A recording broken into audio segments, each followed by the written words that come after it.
তারেক রহমান সাহেবকে অনুরোধ করব, আপনি চারিদিকে বিভিন্ন ধরনের লোক দ্বারা পরিবেষ্টিত, তাদের সম্বন্ধে আপনি অবগত হন। অন্য দেশকে দোষ দিয়ে লাভ নাই। অন্য দেশের দালাল বাংলাদেশে যারা আছে তাদেরকে নিশ্চিহ্ন করেন। আগে ঘর সামলান, তারপরে বাইরের কথা চিন্তা করেন। ইন্দুর তো আমার ঘরে, যে ইন্দুররা সবসময় বাংলাদেশের স্বাধীনতা সার্বভৌমত্ব বিপন্ন করার জন্য দিল্লি ভিজিট করেছে। ব্রিটিশের আন্দোলন এখান থেকে শুরু হয়েছিল। পাকিস্তানের বিরুদ্ধেও স্বাধীনতার আন্দোলন এখান থেকে শুরু হয়েছে। এই সরকারের বিরুদ্ধেও যদি প্রয়োজন হয়, এখান থেকেই শফিকুর রহমান সাহেবের নেতৃত্বে আন্দোলন ইনশাল্লাহ শুরু হবে। আপনারা সদা সর্বদা প্রস্তুত থাকবেন। আল্লাহর রহমত আপনাদের উপর থাকবে, এটা আজকে প্রমাণ দেখছেন। সব জায়গায় বৃষ্টি, আপনাদের মিটিংয়ে বৃষ্টি নেই। প্রধানমন্ত্রীকে বুঝতে হবে, বাংলাদেশের জনগণ স্বাভাবিক জীবন যাপন করতে পারছে না। কোনো মহিলা স্বাচ্ছন্দ্যে ঘর থেকে বের হতে পারছে না। আমাদের মেয়েরা স্কুল কলেজে নিরাপদ না। ব্যবসা বাণিজ্য যারা করে তারা নিরাপদ না। যদিও ডাকাতেরা এখন ক্যালকাটায় আছে, চোরেরা তো বাংলাদেশে আছে। সুতরাং তাদের হাত থেকে আমাদেরকে রক্ষা করতে হলে আপনাকে কঠিন হতে হবে, কঠোর হতে হবে। জি হুজুর করে সরকার চলে না। আর আপনার জায়গায় অন্য কেউ প্রক্সি দেবে, এটাও ঠিক না।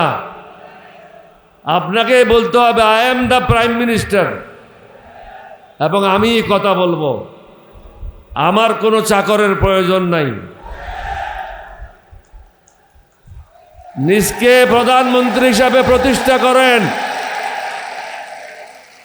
আমাদের 11 দলীয় জোটের থেকে তো আপনি সব সময় বিভিন্নভাবে সহযোগিতা পাচ্ছেন। আমরা তো আপনার বিরুদ্ধে না, কিন্তু আপনার সাথে যারা বিদেশের দালাল আছে তাদের বিরুদ্ধে আমাদের অবস্থান। আপনি নতুনভাবে দেশপ্রেমিক লোকদেরকে দিয়ে দেশ পরিচালনা করার ব্যবস্থা নেন। আমাদের অনেক বক্তা এখানে বলেছেন যে আপনাদেরকে সুযোগ দেওয়া হবে, আমাদের পক্ষ থেকে কোনো ধরনের আপনাদের বিরুদ্ধে আচরণ করা হবে না। কিন্তু আমাদেরকে অস্বস্তিকর অবস্থা থেকে মুক্তি দিতে হবে। আমরা স্বাভাবিক জীবন যাপন করতে চাই। আর ভারতের যে গরু সুবর্ণ, কালকে বোধহয় দেখেছেন, এই গরুটাকে দৌড়ে নিয়ে গেছে সবাই মিলে। আপনাদেরকে প্রস্তুত থাকতে হবে বর্ডারে যাওয়ার জন্য। শুভেন্দু যদি মনে করে বরিশাল থেকে গিয়ে ক্যালকাটায় বড় মাস্তান হয়ে গেছে, তার থেকেও বড় মাস্তান বাংলাদেশে আছে, তার ওস্তাদেরা এখানে আছে। তোমার কি অবস্থা হবে বুঝতে পারতেছ না, পরনের কাপড় খুলে নেবে। বাংলাদেশের লোক রক্ত দিয়ে স্বাধীনতা নিয়েছে। তোমরা ভারতের স্বাধীনতার জন্য তোমাদের কোনো লোক আগে যায় নাই, মুসলমানরাই আগে গিয়েছিল। তোমাদের স্বাধীনতার জন্য তোমাদের কোনো অবদান নাই। যেহেতু সময় নির্দিষ্ট করে দেওয়া হয়েছে, আমি আর বেশি সময় নিতে চাই না। আজকে আমাদের মূল বক্তব্য হচ্ছে, আমরা যে সংস্কার চাই, এটা শফিকুর রহমান সাহেবকে আরো শক্তিশালী করার জন্য না, বা আমাদের বিরোধী দলীয় প্রধান হুইপকে আরো বেশি ক্ষমতাশালী করার জন্য না। আমরা চাচ্ছি আপনাদের ক্ষমতা আপনাদের কাছে ফিরিয়ে দেওয়ার জন্য। এবং আমি শফিকুর রহমান সাহেবকে এটাও বলবো, আগামীতে কিভাবে ইলেকশন সুষ্ঠু হবে, এখন থেকে আপনাদের লোকদের মাধ্যমে এটা রিসার্চ করেন, গবেষণা করেন, যদি প্রয়োজন হয় ভিন্ন পন্থা অবলম্বন করে সুষ্ঠু নির্বাচনের ব্যবস্থা করেন। যেখানে পুলিশেরও প্রয়োজন পড়বে না, আর্মিরও প্রয়োজন পড়বে না।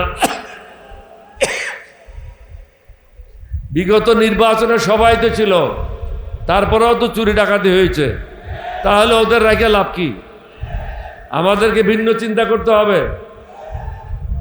আমি আশা করব যারা আজকে এখানে এসেছেন আপনারা কথাগুলি আপনাদের মধ্যে সীমাবদ্ধ রাখবেন না, যেখানে যান সবাইকে বলবেন আমরা সংস্কার চাই দেশের মঙ্গলের জন্য। আমি তো একটা মিটিংয়ে বলেছি তারেক রহমান সাহেবের ভয় পাওয়ার তো কোনো কারণ নাই। আপনি 2 বার প্রধানমন্ত্রী থাকতে পারবেন, 2 বার রাষ্ট্রপতি থাকতে পারবেন, 20 বছর সুযোগ পাবেন, আর কয় বছর দরকার? তাহলে এই যারা আপনাদেরকে কুপরামর্শ দিচ্ছে তাদের কথা কেন শুনছেন? সংস্কারগুলি প্রয়োজন দেশের মঙ্গলের জন্য, এটা কোনো জমাতের জন্য না, 11 দলীয় জোটের জন্য না। আপনি 2 দিন আগে আমি শুনেছি, কতদূর সত্য বা মিথ্যা আমি জানি না, কোনো একটা আর্মির ফাংশনে আপনি বলেছেন যে সংস্কারগুলি আপনি অক্ষরে অক্ষরে পালন করবেন। তাহলে আপনি সেটা যত দ্রুত সম্ভব করেন না কেন? চারিদিকে শত্রু রেখে আপনি বাঁচতে পারবেন না, আপনি রেহাই পাবেন না। আপনি অন্তত বিরোধী দলের সাথে বন্ধুত্ব করেন। বিরোধী দলের সাথে বন্ধুত্ব করার একটাই শর্ত, সেটা হলো আপনারা আমরা মিলে যে দস্তখতটা করেছি সেই দস্তখতটা হলো জনগণের পক্ষ থেকে এবং জনগণের রায়ের মাধ্যমে অনুমোদন দেওয়া হয়েছে, সেটা হলো সংস্কার। আর ব্যক্তিগত জীবনে আমরা স্বস্তি চাই, হারামজাদাদের হাত থেকে মুক্তি চাই, যাদের কারণে দেশে অশান্তি তাদের হাত থেকে মুক্তি চাই, বিদেশি দালালদের হাত থেকে মুক্তি চাই, তাদেরকে চিহ্নিত করেন। আমি শুনেছি আপনি ইতিমধ্যে সচিবালয়ে যারা দালালি করে তাদেরকে চিহ্নিত করতেছেন। আপনি কেন চিহ্নিত করেন না? থানায় যারা দালালি করে তাদেরকে চিহ্নিত করেন, উপজেলায় যারা দালালি করে তাদেরকে চিহ্নিত করেন। এবং আমি শুনেছি কিছু কিছু বাহিনী যাদের দায়িত্ব হলো শুধু সামরিক সশস্ত্র বাহিনীর অভ্যন্তরে কাজ করা, তাদের প্রতিনিধিরা উপজেলায় পর্যায়ে কেন? ওখানে তো কোনো উপজেলা পর্যায়ে প্রয়োজন নাই। যার যেটা কাজ সেটা ডিফাইন করে দেন, নির্দিষ্ট করে দেন। বিভিন্ন থানায় ফোর্সেস ইন্টেলিজেন্সের লোকেরা পদায়ন হয়েছে। কি কারণে?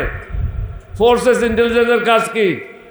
এয়ারফোর্স, নেভি, আর্মি, তারা কি করছে না করছে সেটা দেখা, জনগণের বিষয় দেখা তাদের দায়িত্ব না।